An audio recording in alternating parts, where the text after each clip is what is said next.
Durante la semana estaba meditando algunas cosas, estaba pensando y veía que en general estamos inmersos en situaciones que pues no son ya comunes y trataba de ver de qué manera les podía poner un ejemplo. Y me acordé de una parábola que escuché hace algún tiempo y la busqué en internet porque no me acordaba bien cómo iba. Y es una parábola que se llama el síndrome de la rana en la olla hirviendo. Y quiero contarles porque, según yo, es algo muy semejante a lo que sucede actualmente en el mundo y es una situación muy semejante a la que estamos viviendo ahora. Dice, la parábola dice así, dice, si ponemos a una rana en una olla con agua hirviendo, esta rana inmediatamente va a intentar salir, va a tratar de brincar. Pero si a esta misma rana nosotros la ponemos en una olla con agua y esta agua está a temperatura ambiente y no asustamos a la rana va a estar cómodamente puesta en esa olla. Si esta misma olla a esa temperatura ambiente con la rana adentro la ponemos al fuego y la temperatura de la olla empieza a subir, cuando la temperatura empieza a subir, la rana se va a encontrar de todos modos cómoda. Y si la temperatura sube, digamos, de 21 a 26 grados, la rana no va a percibir esto, aunque sus miembros, su aparato, ¿qué será? Nervioso, no va a poder ya detectar el cambio de temperatura, de tal manera que si la temperatura, que aunque la temperatura de la olla suba a 90 grados, la rana no se va a percatar de eso y la rana va a morir hervida. Creo que esto asemeja a la situación en la que podemos estar nosotros aquí inmersos. Entonces quiero que leamos algunas cosas, que meditemos juntos algunas cosas en las que creo que la palabra de Dios ha sido bastante clara y nos ha dejado pistas para que seamos capaces de identificar la situación que nos rodea y seamos capaces de dar el salto fuera de la olla y no nos atontemos conforme va subiendo la temperatura, porque hemos de reconocer que la temperatura actualmente, haciendo la similitud con la parábola, es una temperatura ya muy alta. Y quién sabe si estamos tan cómodos ya que ya no queremos salir, porque no nos damos cuenta, ya no somos ni siquiera capaces de identificar la alta temperatura que está ya en la olla. Entonces, para esto quiero que leamos el Evangelio de Mateo, el capítulo 24, y vamos a leer del verso 3 al verso 8. Evangelio de Mateo, que es el primer evangelio, es la primer carta, digamos, del Nuevo Testamento. Y vamos a buscar el capítulo 24 y vamos a leer de los versos del 3 al 8. El primero que acaba le ayuda a su compañero, ¿no? ¿Ya lo tienen? Ok. Dice el verso 3 en adelante. Dice, y cuando... quiero poner antes en perspectiva qué es lo que está pasando. Jesús es el equivalente a lo que nosotros celebramos como Semana Santa. Es el día martes. Y Jesús durante el día tuvo ciertas discusiones con los fariseos y los sacerdotes en Jerusalén y ya va de regreso a dormir a una población cercana que se llama Betania. Pero para ir a Betania, para llegar a Betania, tiene que pasar por el Monte de los Olivos, y esta es la situación, ya están en el Monte de los Olivos, y tuvo una discusión, la última discusión, o de las últimas discusiones que tuvo en Jerusalén, les dijo a los sacerdotes que ellos estaban muy ufanados del templo, y que estaba forrado de oro, y una serie de cosas, y les digo que de ese templo no va a quedar piedra sobre piedra, va a ser destruido. Entonces ya van de camino con los discípulos a Betania, a la ciudad al pueblo de Betania, y descansan en el Monte de los Olivos. Y desde el Monte de los Olivos tienen una vista hacia la ciudad de Jerusalén, y se entiende que la vista que se tiene es una vista magnífica, ¿no? En donde se puede ver toda la ciudad, el templo, los palacios que hay, todo lo se puede ver, y están pues orgullosos los discípulos de la capital del reino, ¿no? Entonces, aquí estamos en esto y vamos a leer ahora qué es lo que pasó en el verso 3. Dice, y estando él sentado en el monte de los olivos, parece que estaban descansando, los discípulos se le acercaron aparte diciendo, dinos, ¿cuándo serán estas cosas y qué señal habrá de tu venida y del fin del siglo? O sea, les están preguntando, ¿qué señales va a haber para cuando se vaya a destruir el templo, ¿no? Y de las señales de tu venida. Y respondiendo Jesús les dijo, mirad que nadie os engañe, porque vendrán muchos en mi nombre, diciendo yo soy el Cristo, y a muchos engañarán. Y oiréis de guerras y rumores de guerras, mirad que no os turbéis, porque es necesario que esto acontezca, pero aún no es el fin. Porque se levantará nación contra nación y reino contra reino, y habrá pestes y hambres y terremotos en diferentes lugares, y todo esto será principio de dolores. Regularmente cuando la gente, discusiones o pláticas con los amigos en la escuela, en cualquier situación, cuando empezamos a hablar de Jesús, regularmente las primeras cosas que salen es este tipo de cosas. Oye, ¿tú has leído la Biblia? No, pues sí, a ver, cuéntame cómo va a estar el Apocalipsis, porque, y quieren ver, la gente ve películas y que vieron no sé, ahorita no me acuerdo del anticristo y que ya, y a ver, tú platícanos cómo va a estar la cosa, ¿no? Tú dinos cómo está esto. Y Jesús está aquí dando señales. Señales son indicaciones, son para que lo entendamos. Cuando estamos aquí en la ciudad y de repente volteamos hacia algún lugar, regularmente hacia las montañas, y vemos que las nubes están de color negro, ¿qué decimos? Va a llover. Es una señal indiscutible de que va a llover, no tarda en llover, al poco rato se oyen los relámpagos, los truenos, y sabemos que va a llover. Esto mismo son las señales que da Jesús. Vamos a poner atención y vamos a tratar de ver las señales y ver si no somos quizá nosotros como esa rana, porque en nuestro ambiente, nosotros estamos metidos en un ambiente tal que quizá como es la gente, así ya somos nosotros. Les quiero poner un ejemplo de esto. Yo me acuerdo, por ejemplo, que estaba en segundo año de primaria, el camión pasaba por mí a las 6:30 de la mañana, nos pasaba a recoger a mi hermano y a mí, que toda la vida vivimos en las Américas y veníamos a La Salle, a la primaria, en bulevares. El camión pasaba a las 6:30 y me acuerdo que estaba yo sobre la Avenida México, esquina con Valle de, no recuerdo el nombre de la calle, pero aquí lo tengo, la ubicación, cuando hice mi primera señal obscena a un compañero del camión. Y esa primera señal obscena que yo la tengo aquí tan presente, qué hora era y a quién se la hice y por qué se la hice, después se convirtió en mí en algo tan cotidiano que, bueno, después tenía una boca de cargador que para qué les cuento, ¿no? Y esa boca de cargador duró desde la primaria, secundaria, una buena parte de la prepa y hasta la universidad, porque parecía cristiano remojado, ¿no? Y lo que quiero decir es que el ambiente en el que nos movemos, quizá nosotros mismos en nuestra familia, en nuestra casa, estamos acostumbrados a vivir como la rana en la olla hirviendo. Que como nos pusieron en el agua a una temperatura tan agradable, esa temperatura ha ido subiendo y subiendo y subiendo, y quizá ya no estamos ahorita en capacidad de dar el brinco porque no sentimos que la temperatura esté elevada. Y lo que pretendo hacer es que nos demos cuenta de que, aunque no sintamos ya la temperatura elevada, nos demos cuenta que la temperatura está elevada y saltemos de la olla, porque aún Dios quiere que saltemos de la olla para salir. Por eso quiero que veamos las señales que Jesús pone. Vamos a verlas entonces ahora sí.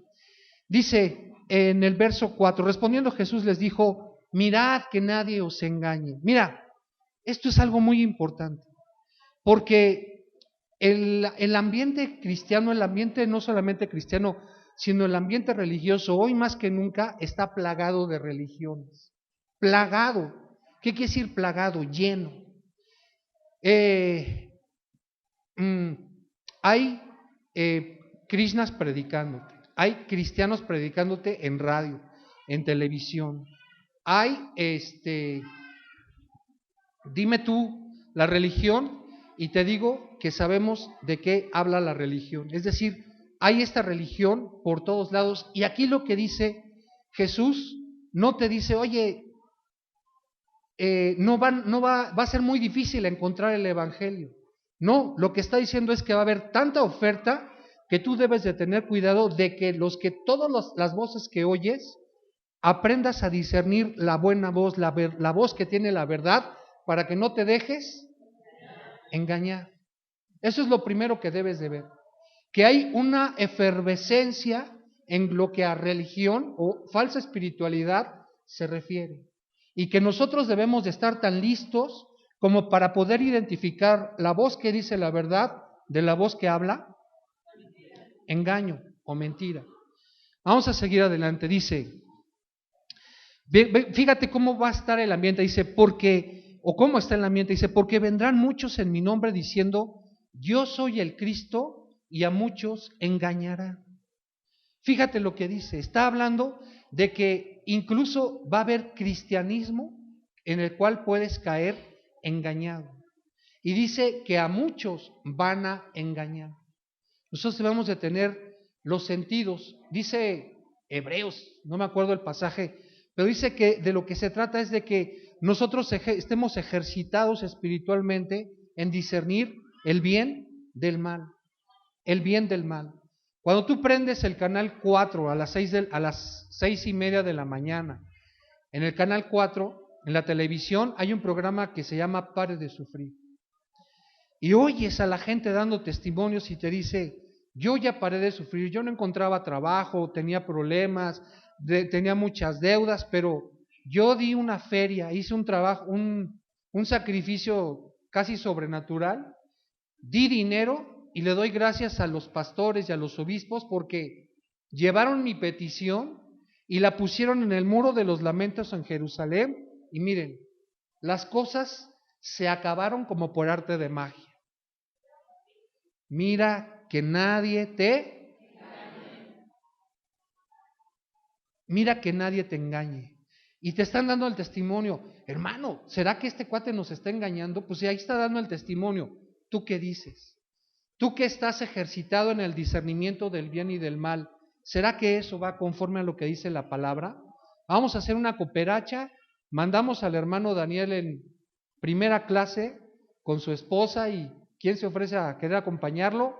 Le vamos a pagar los mejores hoteles para que pongan el agujerito, la petición. ¿Será a costa de fetichismo? Dice Daniela, yo me voy, abuelita, contigo. ¿Será? Mira que nadie te engañe, porque vendrán muchos en mi nombre diciendo yo soy el Cristo, y a muchos engañarán. Verso 6, y oiréis de guerras y rumores de guerras, mirad que no os turbéis, porque es necesario que todo esto acontezca, pero aún no es el fin. Si hay una generación que sabe lo que son las guerras, hemos escuchado de guerras, esas somos nosotros. Yo no sé con exactitud el dato exacto, pero yo te aseguro, así sin temor a equivocarme, que si pudiéramos sumar el número de años que han transcurrido por decir solamente una cantidad, un año, entre 1850 y el año 2009, te aseguro, así sin temor a equivocarme, que en todos esos años no ha habido siquiera 5 años en la historia de la humanidad que estemos en paz. Ni siquiera 5 años. En esos más de un siglo que esta tierra no ha estado en paz. Entonces, ¿tú crees que a nosotros nos espantan las guerras? Mira, ahorita mismo hay guerra en Irak. Hay guerra, y digo guerra porque los americanos están saliendo, acaban de evacuar la capital de Irak y se levantaron ahí los iraquíes. Hay guerra en Irán, hay guerra en Afganistán, hay rebeliones en Honduras, ¿no? Hay guerras y rumores de guerras. Pero fíjate la apreciación o lo que quiere Jesús que notes. Mira lo que dice: mirad que no os turbéis, porque es necesario que todo esto acontezca, pero aún no es el fin. Verso 7, porque se levantará nación contra nación y reino contra reino. Mira, hay una diferencia entre nación contra nación y reino contra reino. Nación contra nación, yo entiendo que es cuando hay guerras intestinas, es decir, guerras internas en un país. En ejemplo, Honduras. Honduras. ¿Sabes por qué fue la bronca en Honduras? ¿Sabes por qué se levantaron en Honduras? ¿Por qué hay ahorita una especie de revolución que afortunadamente no ha llegado a las armas, pero que no están en paz? Por lo siguiente, resulta que el presidente, el que fue elegido por un periodo, me parece que de 4 años. Pero este hombre estaba tratando de hacer una encuesta a nivel nacional para ver qué les parece al pueblo si podía continuar otros 4 años o alargar el término de su estadía como presidente. Resulta que eso legalmente no se puede hacer, la consulta la podía hacer, pero no era una consulta válida legalmente hablando, de acuerdo a la Constitución hondureña. Entonces se pusieron de acuerdo el ejército, los diputados, los senadores y el Poder Judicial del pueblo de Honduras y dijeron, ¿sabes qué? Este cuate quiere perpetuarse en el poder, está empezando, agárrelo, súbelo a un avión y velo a aventar a Costa Rica. Y lo aventaron a Costa Rica. Y ahora resulta que la Organización de Estados Americanos, Estados Unidos, que siempre anda de metiche derrocando presidentes, ahora resulta que apoya a este. Eso es lo que sucede.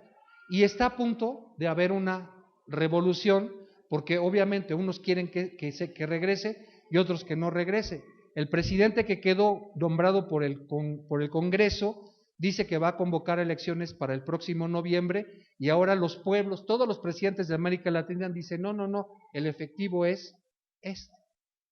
Habrá, ¿qué dice?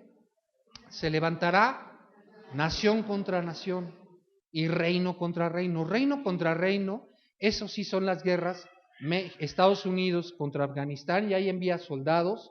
Estados Unidos contra Irak y envía soldados y les dice a los ingleses, ayúdenme, a los españoles, a los franceses, a los canadienses, y van y llegan a un lugar.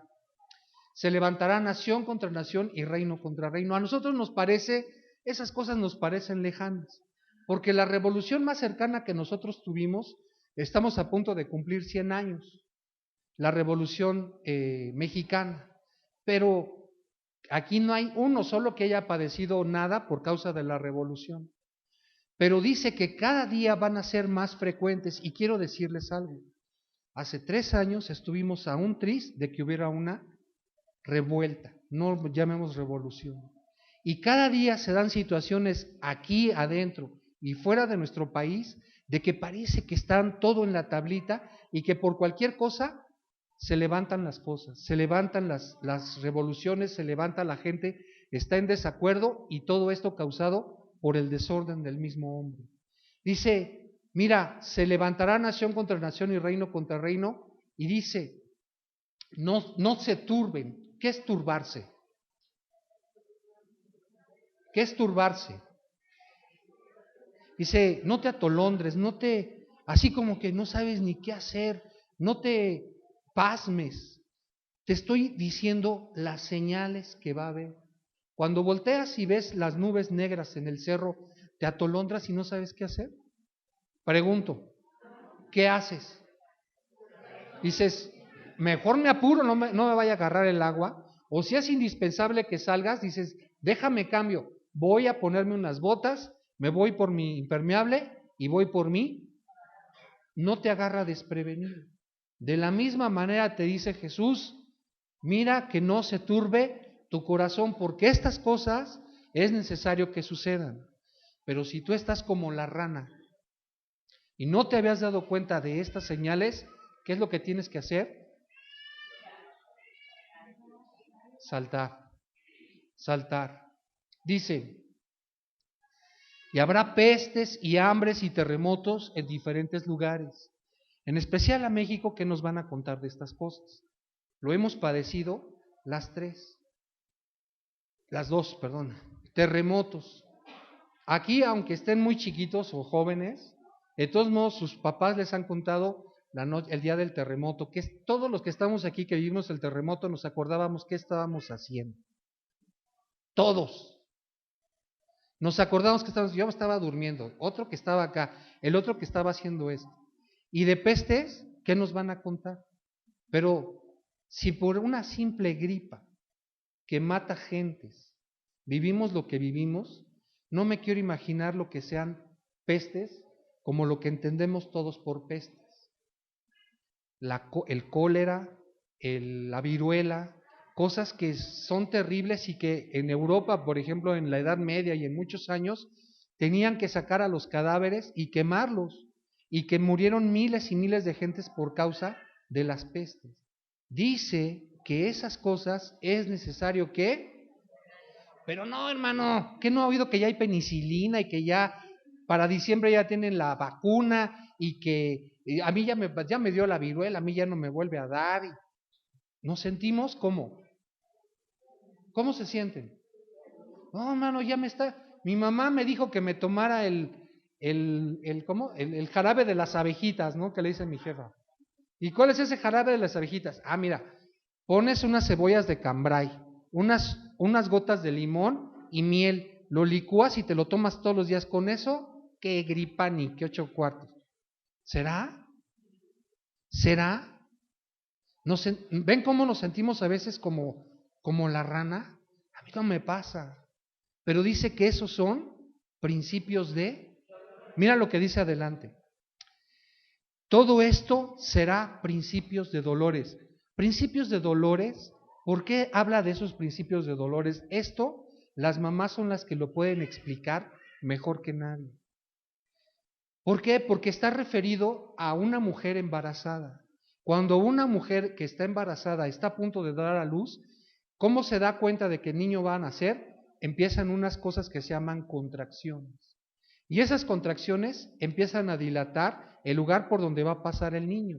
Y como eso quiere decir que se tiene que abrir un hueso, ustedes me dirán si duele o no duele. Entonces, si está empezando a dilatarse la situación en el mundo, quiere decir que el principio del fin está empezando. Dice, todas estas cosas es necesario que acontezcan, pero esto va a ser solamente de dolores. Principio de dolores. Oye, ¿es la única pista o es las únicas partes que pudiéramos decir dejó Jesús o dejó la palabra de Dios como señal? No. Mira, vamos a la primera carta del apóstol Pablo a Timoteo, capítulo 4. Primera carta del apóstol Pablo a Timoteo, capítulo 4.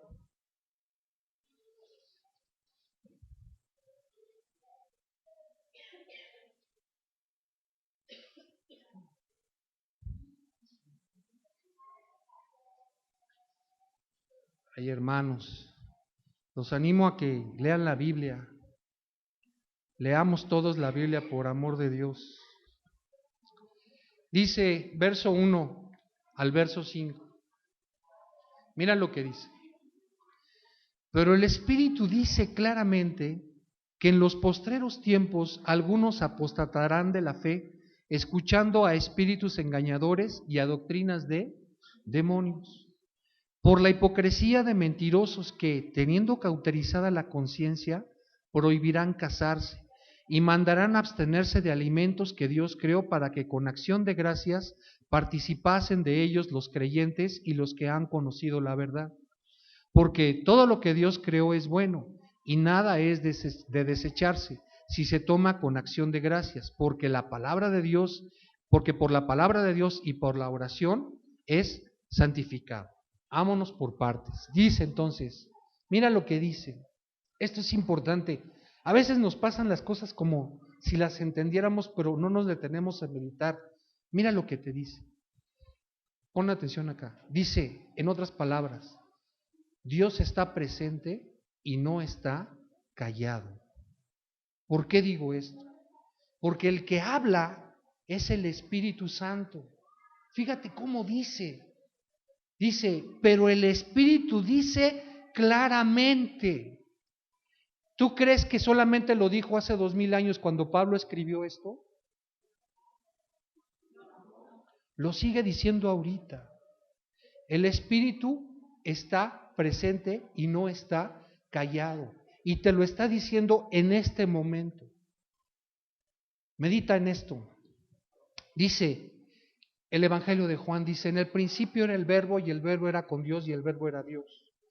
Y después dice, lo que hemos visto y oído, lo que palparon nuestras manos y vieron nuestros ojos y escuchamos, eso es lo que os testificamos.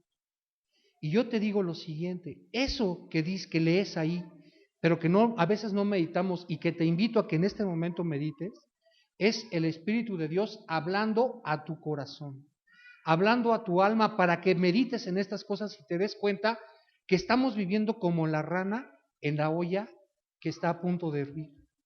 Y nos está dando la oportunidad de salir, de brincar, aunque no sintamos la temperatura, porque estamos acostumbrados ya a esta temperatura. Dice, el Espíritu dice claramente que en los postreros tiempos algunos apostatarán. ¿Qué quiere decir apostatar? Se rajarán, se van a echar para atrás, aunque se hayan venido aquí, los hayas visto que lloraban, los habías visto que se bautizaron, que pasaban y que oraban y que a la mera hora, a la hora que tenían que enfrentarse, dijeron no, con permiso, yo me voy con el amor de mi vida. ¿Eso es qué? Eso es echarse para atrás. ¿Algunos qué? Algunos. Vamos a ver quiénes son esos algunos. ¿Qué características tienen esos algunos? Mira, apostatarán de la fe. En primer lugar, escucharon a espíritus engañadores y a doctrinas de demonios. Ahí te va. Dice que tienes que tener discernimiento para saber entender lo que escuchas, si está bien o está mal. Te voy a decir esto. En ese programa que te digo del Canal 4 de Pare de Sufrir, dice que llenaron globitos con aceite ungido y rentaron un avión o un helicóptero y se pusieron a dar bombardear todo el primer cuadro de la ciudad con aceite ungido. ¿Tú cómo ves? ¿Tú crees que ya puedes ir al primer cuadro de la ciudad y que no te van a asaltar? ¿No vas a oír groserías? ¿Toda la gente se convirtió? ¿Ya no te van a robar? ¿Tú crees? Pero la gente, y pidieron dinero para eso. Y la gente que escucha eso y que está convencida de eso, mira la doctrina que escucharon. Dice que han puesto atención escuchando a espíritus engañadores y a doctrina de demonios. Fíjate cómo es que estos hombres que hablan esta doctrina, cómo es el corazón de ellos. Ve cómo va, el Espíritu Santo va más allá, no solamente dice las cosas por encima, sino que te descubre el corazón de los que han sido engañados por las doctrinas de demonios y por los que escuchan esas cosas. Dice, verso 2, por la hipocresía de mentirosos que teniendo cauterizada la conciencia, ¿qué son estos? Hipócritas, mentirosos. ¿Y cómo es que son hipócritas? Llegaron a esa condición, ¿se les qué? Cauterizó. ¿Qué es cauterizar? Ahí te va. Si te caes o si te hacen una cirugía, una operación, y te abren, ¿cómo queda la carne? Abierta y empieza a sangrar. ¿Cómo sabes que estás sanando? ¿Qué empieza a suceder con la cicatriz? Empieza a cicatrizar. Y cuando cicatriza, ¿sigue sangrando? Ya no. ¿Ves cómo quedó la conciencia de estos? Estos sangraban al principio. Se habían dado cuenta que su estado era pecaminoso, pero han escuchado doctrinas de demonios, espíritus engañadores, y su conciencia que les decía, esto está mal, ¿qué pasó? Se cauterizó. Quiero poner un ejemplo con lo que empecé diciendo en la mañana, hace rato. ¿Te acuerdas que te dije que yo me acuerdo del primer día que hice una señal obscena? Y luego, ¿qué pasó en la primaria, en el resto de la primaria, en el resto de la secundaria y en el resto de la preparatoria? ¿Tú crees que yo me acuerdo todas las groserías que dije? ¿Por qué? Porque tenía cauterizada a mí. Pero de la primera sí me acuerdo. ¿Por qué? Porque fue la primera y porque fue una cosa determinante en mi vida. Yo tenía una boca, hermano, que peor que cargador, ¿para qué te digo? Yo ahora le digo a mi hija, hija, es que tengo otra escena aquí presente, no sabes cómo me avergüenza. Estaba en la estudiantina, estaba en la primaria y estaba parada delante de mí una chava a la que yo sabía que le gustaba. Pues ¿cómo crees que se lució Ubaldo? Con una boca de cargador, que yo me acuerdo que la pobre chava volvió así y me había... Yo ahora me acuerdo de la cara con la que me veía y digo, trágame tierra, o sea, porque la manera en la que, según yo, me lucía era con esa boca de cargador. Dices, luego, hija, cuidado cómo te hablan, cuidado cómo hablas, o sea, ten cuidado, hija. Pero se cauteriza la conciencia, por eso es que no te acuerdas de todas las groserías que dijiste, por eso. Y estos, por eso, eso es lo que tienen, son primeramente mentirosos, hipócritas, porque sabiendo que hacen mal, no confiesan el pecado y ahora se dedican a engañar a otros. Entonces está cauterizada su conciencia, ya no les duele, ya les vale a ellos, lo que les importa es Él. ¿Cómo crees que viajan ellos a Jerusalén? ¿Tú crees que se van caminando porque no tienen dinero? Se van en primera clase. ¿Tú crees que llegan al albergue del CREA ahí en Jerusalén? ¿Eh? No, pues llegan a los mejores hoteles, a una suite acá, a todo dar. Y ¿tú crees que andan comiendo ahí un cafecito, un té y un pan tostado en el desayuno porque no llevan dinero? Tienen cauterizada la conciencia. No va a dejar que nadie se duerma, ¿eh? Ya saben. Ya saben que yo no dejo que nadie se duerma. Bueno, verso 3.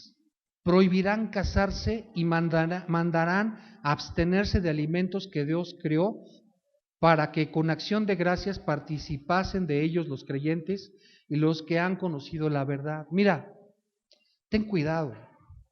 Ahora más que nunca estamos oyendo no solamente doctrinas espirituales, sino doctrinas que nos tratan de llevar a otras cosas, y eso es por una, ¿cómo le llaman? La nueva era, ¿no?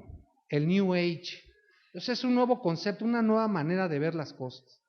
Y entonces oyes que, carne de puerco, ni Dios lo quiera, o sea, no, espérate, o sea, cuando ves que están prohibiendo ciertos alimentos. Ay, ya ves, mamá, ¿cómo si puedo comer sabritas? Espérate, aquí esto tiene que ver con otra situación de nuestra alma. Solamente quiero en este punto decir que nos demos cuenta de que todos los alimentos, ¿qué dije? Todos los alimentos Dios los creó para nuestro bien. Pero Dios pide que nosotros comemos de qué? Comamos de qué? Todos los alimentos de una manera. ¿Cómo? Con acción de gracias. Oiga, hermano, o sea que yo que tengo colesterol altísimo, doy gracias a Dios y le puedo entrar como siempre a las garnachas. ¡Ey! Quieto, quieto. Aquí solamente te estoy diciendo que en principio es que todos los alimentos podemos comer de ellos si los comemos con acción de gracias. Hay otras cosas que vamos a ver más adelante que tienen que ver con nuestra alma. ¿Ok? Este es el corazón de la gente que tiene cauterizada la conciencia, y eso es lo que hay en los últimos tiempos. Estamos infestados, es la palabra. Estamos rodeados. Hay mucha gente que tiene estas características. Hay engañadores, amadores de sí mismos, que escuchan doctrinas de demonios. Y si una gente fue enseñado por los demonios, ¿qué crees que es lo que enseñan? Doctrinas de... Ok. Vamos al siguiente punto. Segunda carta de Pablo a Timoteo, capítulo 3. Es la siguiente carta.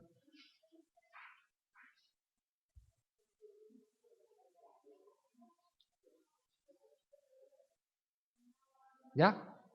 ¿O ya se la sabe, hermana? No, atrás de usted. Bueno, ¿listos?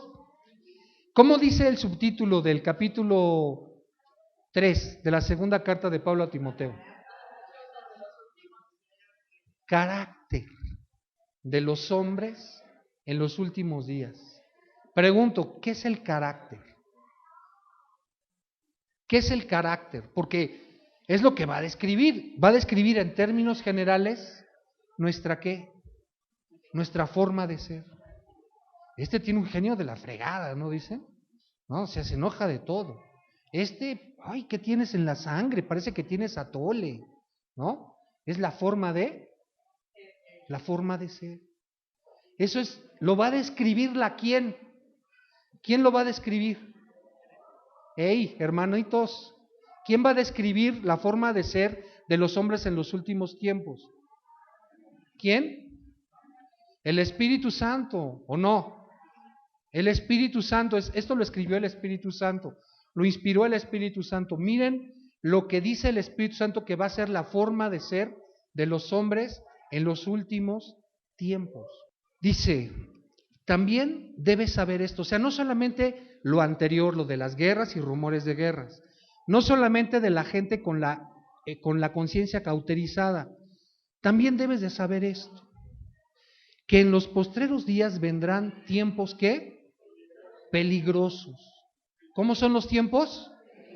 Peligrosos. Así son nuestros tiempos. ¿Cómo son?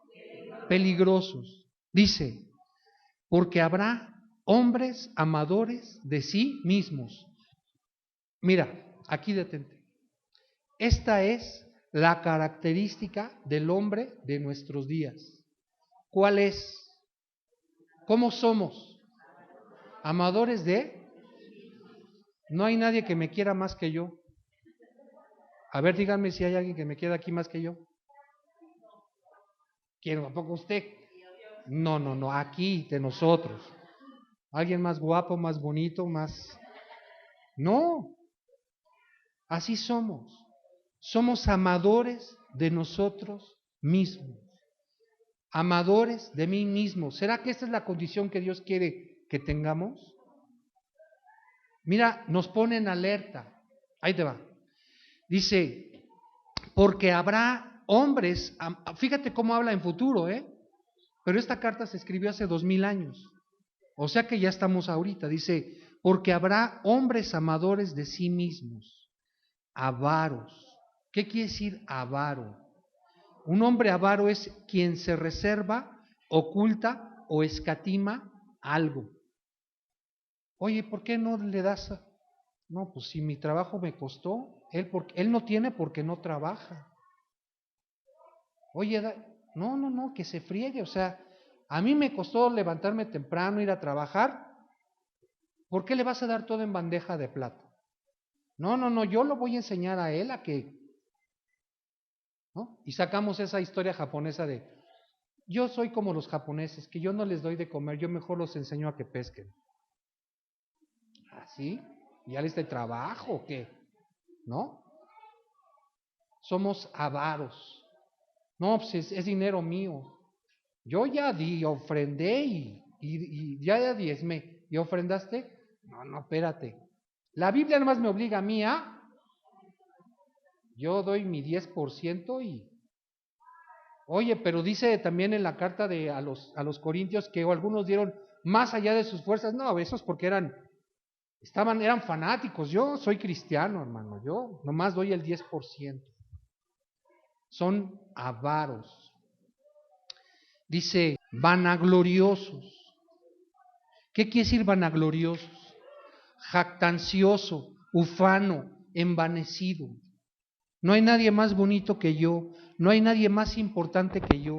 Yo tengo que tener esto porque me lo merezco. Imagínate qué sentiría el mundo que no trajera zapatos nuevos. No, imagínense, hermanos. Soberbios. Soberbio quiere decir altivez y apetito de ser desordenado, de ser preferido a otros. Somos soberbios. ¿Quién es más importante aquí? El más importante de todos los que están aquí.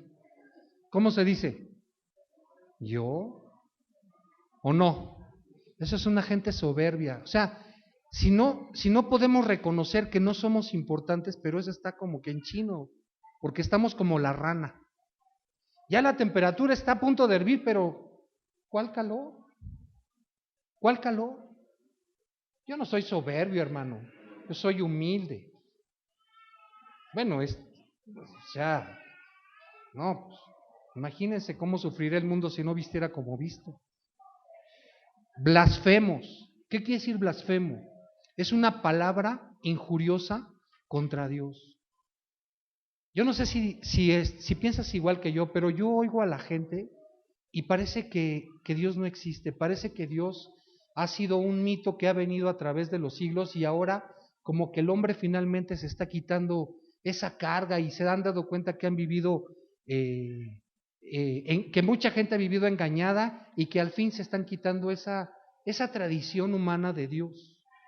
Y por eso hablan como si Dios no existiera. Pero nos previno el Espíritu Santo desde hace 2000 años del carácter de los hombres en los postreros días. Hoy más que nunca, hay gente que blasfema de Dios. Mira, platicaba con Emerson. Emerson dice que quiere estudiar algo de matemáticas. Le decía, mira hermano, en esa rama de las matemáticas y de la física y de todo lo que dicen que se puede comprobar, cuando entras a la escuela te vas a encontrar a hombres amadores de ellos mismos, soberbios, esto que estamos acá viendo, el carácter del hombre. Y va a haber gente que va a tratar de minimizarte o de hacerte sentir menos o de hacerte sentir como un retrógrada porque crees en Dios. Pero no te dejes y tienes que dar razón de tu fe, aunque tu idioma sean las matemáticas. Y les voy a poner un ejemplo de lo que le dije a él. Mira, los científicos, los astrofísicos y la gente que se dedica acá a mafufar sobre el universo, dicen que hay unas cosas, objetos negros, que son tan negros que absorben la luz. Y te los describen y te dicen lo que se siente afuera y lo que se siente adentro del hoyo negro. Y pregunto, y le digo a Emerson, oye, ¿y será que esos cuates, cómo llegaron a esa conclusión de lo que se pasa afuera y lo que pasa dentro de un hoyo negro? ¿No será que esos hombres tienen más fe en los números que en Dios? Pero finalmente tienen fe. ¿Sí me doy a entender en lo que digo? Porque ellos creen que los resultados a los que los llevan los números es la verdad que es lo que sostiene al universo. Cuando la verdad que sostiene al universo es la palabra de Dios. Y para ambas cosas se tiene fe. Yo prefiero la fe de Dios, tener la fe en Dios, que la fe en los números. ¿Me doy a entender por qué? Mira, ¿cómo te lo puedo ejemplificar? La carta de Pablo a los Romanos dice en el capítulo 1 que las dos cosas inherentes a Dios, que son su eterno poder y su deidad, se hacen claramente visibles, siendo entendidas por medio de las cosas hechas. Y de ahí para adelante, nadie en el planeta, ningún ser humano que tenga raciocinio, tiene excusa para no creer en Dios, aunque su idioma sean las matemáticas. Entonces, un matemático tiene fe, pero la tiene en los números, y nosotros tenemos fe en Dios y también en los números. Porque el que yo tenga fe en Dios no quiere decir que no creo en los hoyos negros, porque finalmente es un fenómeno físico del universo y pues ni me va ni me viene. Yo creo en Dios y creo en los hoyos negros. ¿Me doy a entender? Pero nosotros debemos de dar razón de nuestra fe y luchar contra los blasfemos, porque a eso nos llamó Dios. ¿Qué sigue? Desobedientes a los padres. Híjole, aquí sí no sé qué ejemplo ponerles. Aquí sí no sé de plano, ¿no? Porque como ya tenemos aquí, somos mayores de 21 años y todos obedecemos a nuestros papás, pero por si hubiera alguien en el caso, déjenme ponerles un ejemplo.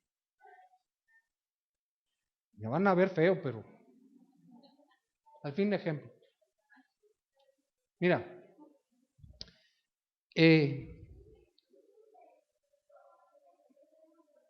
¿cuándo has sabido que ha habido más divorcios aquí en el planeta Tierra? ¿Cuántos años tendrá? No se carcajean, como dice mi mamá. Cuando ven películas en blanco y negro y que el drama de la película es que se va a divorciar la mujer y que va a ser la vergüenza de la familia. ¿Sí han visto esas películas en blanco y negro de los 40? Y no, o sea, Ave María purísima, ¿no? O sea, ¿cómo que se iba a divorciar la niña? O sea, ¿Y ahora qué? La estadística es que de 10 matrimonios que hay, ¿cuántos se divorcian? 7 o 9, ¿no? Dijeron por acá y yo sabía 7. No, o sea, ¿qué pasó? ¿Qué fue lo que pasó? Pues no que iba a hablar de la desobediencia a los padres, pues por eso. Si haces una encuesta en cada matrimonio divorciado, oye lo que te digo, por favor. Si haces una encuesta en cada matrimonio divorciado, así como le digo a mi hija con los ojos cerrados, sin haber estado yo presente, sin haberlos conocido antes, te puedo decir que en el 100% de los casos que se divorciaron, el papá o la mamá estaban en desacuerdo que se casaran. Mijito, piénsala bien, mijito, mira, mijito, se ve buen chico, pero no sé, hay algo que no me gusta. No, mamá, pero es que, como digo, tú que sabes de caricias y no te has subido al metro, mamá. O sea, no, tú, no me va a pasar a mí, no me va a pasar a mí. Y si ellos hubieran considerado lo que decía el papá o la mamá, te aseguro que no se habrían divorciado. No estoy diciendo que no habrían tenido problemas, que no habrían discutido en el matrimonio. No, lo que te digo es que no se habrían divorciado. Dice, desobedientes a los padres. Mira, nomás quiero razonar contigo así tantito. ¿Tú crees que aquí en medio de nosotros hay alguien que quiera más a mi hija que Yarla y yo? ¿Quién podría decir, yo quiero más a Jimena, hermano? Ni algún galancillo por ahí de pacotilla que se quiera parar. Les aseguro que no. Les aseguro que no. Se los aseguro. Ahora dime una cosa. ¿Tú crees que yo no quisiera ver a mi hija casada, feliz, con hijos, que su marido la abrazara, la besara, le abriera la puerta, le dijera, mira, ¿no crees que, dime, ¿no crees que yo como papá es lo que quiero para ella y guiarla para ella? Entonces, ¿por qué crees que tu papá cuando te dice, no, mi hija, piénsala bien, ¿por qué crees que te tiene mala vibra?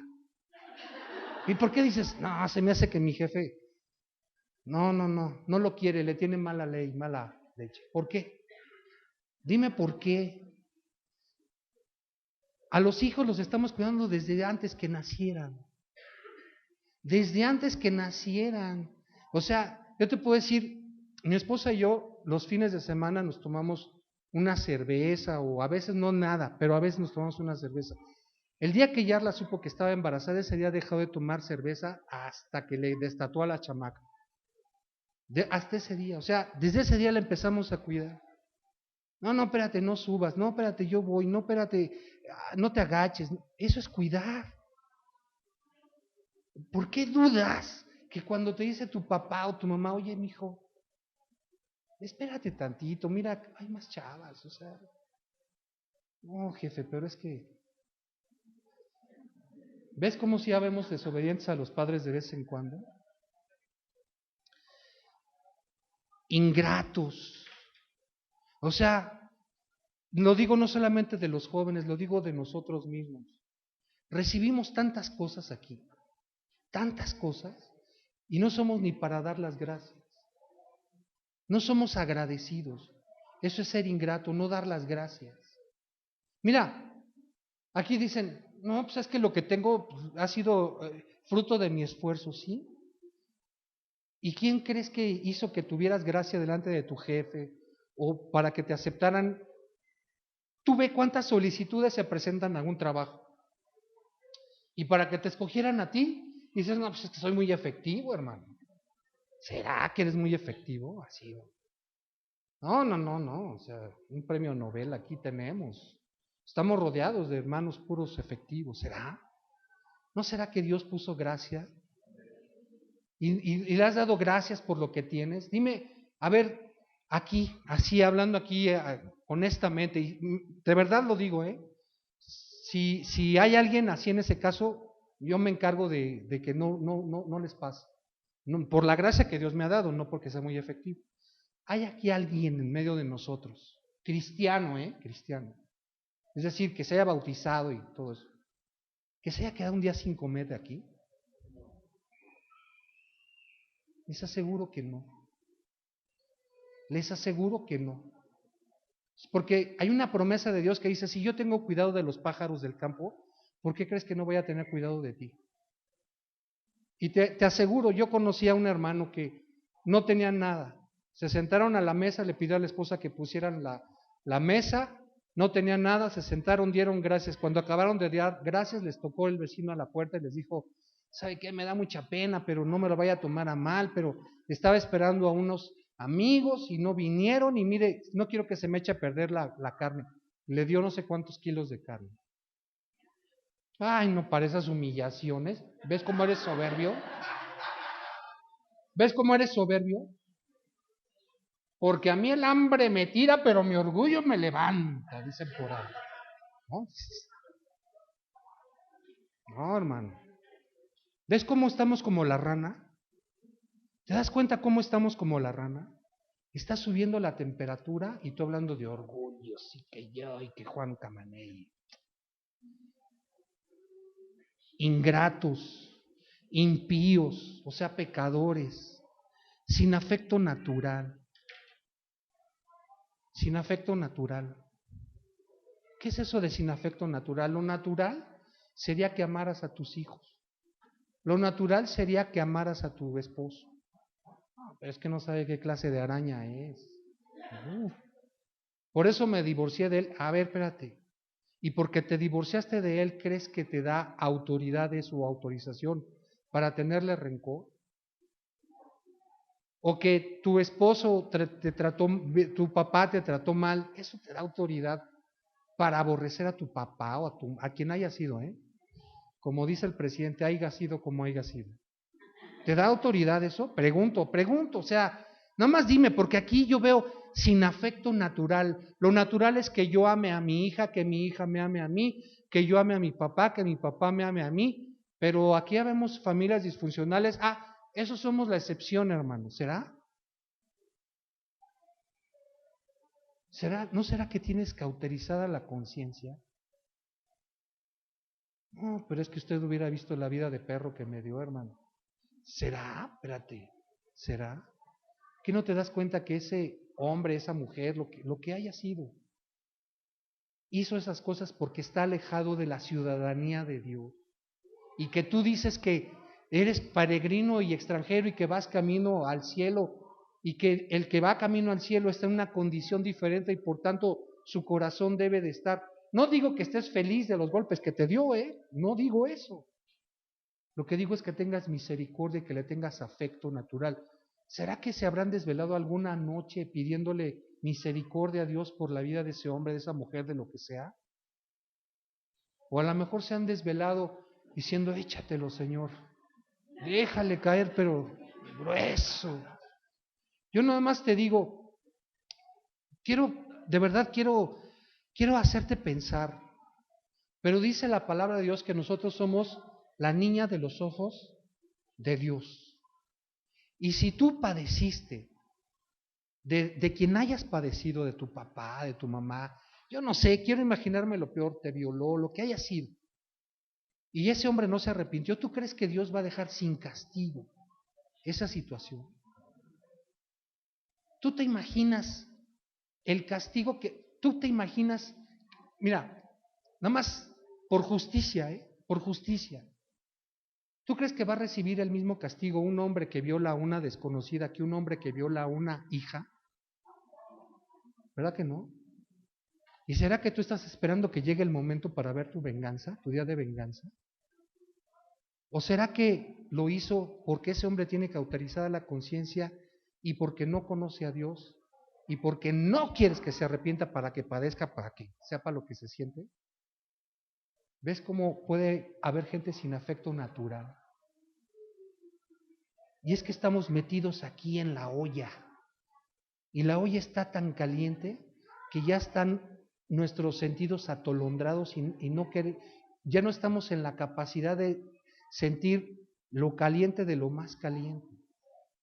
Y lo que se trata es de que escuches estas cosas que estamos haciendo hoy pensando y meditando para que decidas que Dios te saque de la situación en la que estamos. Nadie de los que estamos aquí podemos decir, yo soy libre de esto. A mí no me pasa nada de esto.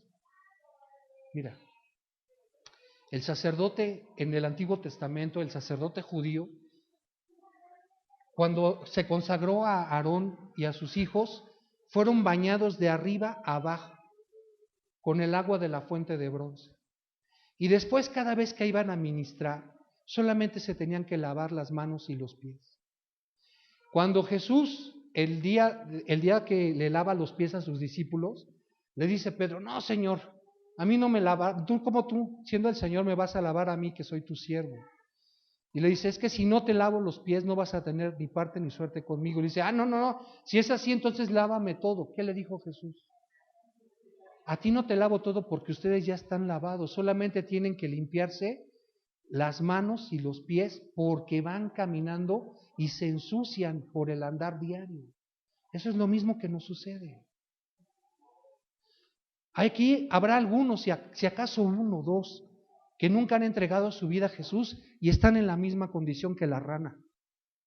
Y los que hemos entregado nuestra condición a Jesús, quizá la entregamos hace tiempo y no nos hemos dado cuenta que la temperatura ha ido en aumento. Y estamos en una situación en la que también es necesario que salgamos. Unos necesitan ser lavados todos y otros necesitamos solamente ser lavados de nuestros pies. Pero sea como sea, necesitamos ser lavados. Yo quiero que en este momento cierres tus ojos, Juanito, que cierres tus ojos. Mira, de nada sirve que digas, ay, esta predicación sí me gustó, sí me llegó, de aquí mero soy, y que no tomes decisiones. Una decisión es una orden que te das a ti mismo de decir, a partir de este día quiero ser limpio y quiero arreglar las situaciones. Mira, en otras palabras, si tú tienes falta de afecto natural, oí lo que te digo, si tienes falta de afecto natural, di quiero tener a partir de hoy, me decido amar al que me hizo daño. Y le voy a dar de comer, le voy a dar dinero, le voy a dar lo que tenga él necesidad o ella necesidad, se lo voy a dar por amor a ti, Dios. Si somos hipócritas, si cualquier falta de las que hablamos nosotros aquí, es necesario que pidamos perdón. Mira, te digo otra cosa. Si crees que si oyes voces a tu alrededor que te hablan y no hagas esto, no hagas lo otro, por favor no lo hagas, hijo, hija, hermano, como quien sea, date la oportunidad de creerle. No endurezcas tu corazón, dice la palabra de Dios, si oyeres hoy su voz, no endurezcáis vuestro corazón como vuestros padres. Ya lo han hecho mucha gente antes. Y esa gente va a recibir un castigo. Dice la carta a los romanos, recibiendo la retribución debida a su extravío. Si tuvieras un hijo y se te perdiera, ¿no te desesperaría? ¿No estarías desesperada o desesperado por querer saber su paradero? Ahorita, si tú estás en una situación como esta, estás extraviado. Y Dios quiere que regreses. Oye lo que dice este salmo. Oye lo que dice este salmo y confiesa a Dios tus pecados ahí, que Él es amplio en perdonar. El deseo de Él es perdonar. Que Él quiere que todos nosotros los que estamos aquí procedamos al arrepentimiento. Que digas es verdad. Estoy en ese caso. Estoy así. Ese es mi corazón. Sálvame, oh Dios amigo, porque las aguas han entrado hasta el alma.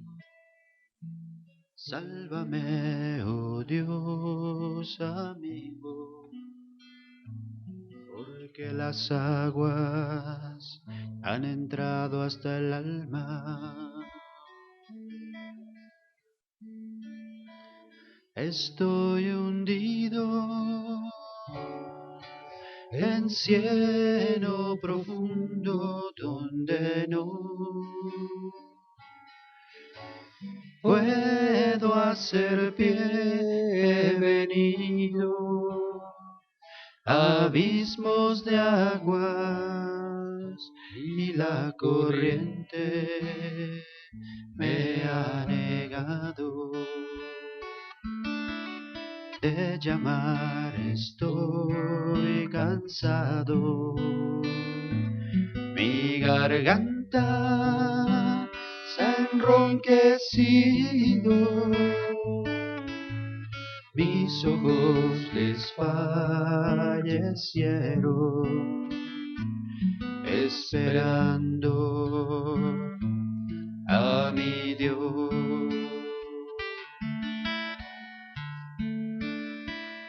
Dios, tú conoces mi insensatez y mis pecados, no te son ocultos, no sean avergonzados por causa mía los que en ti confían.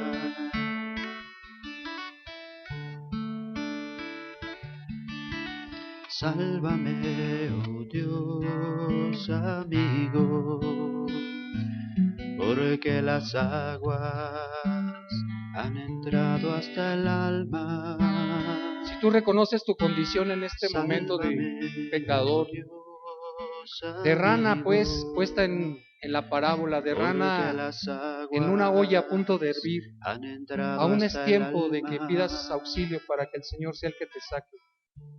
No te va a sacar ninguno de los que estamos aquí, pero si tú reconoces esta situación, yo te pido que te pongas en pie ahí en donde estás y que ahí en tus propias palabras pidas perdón a Dios. Le digas, esa es mi condición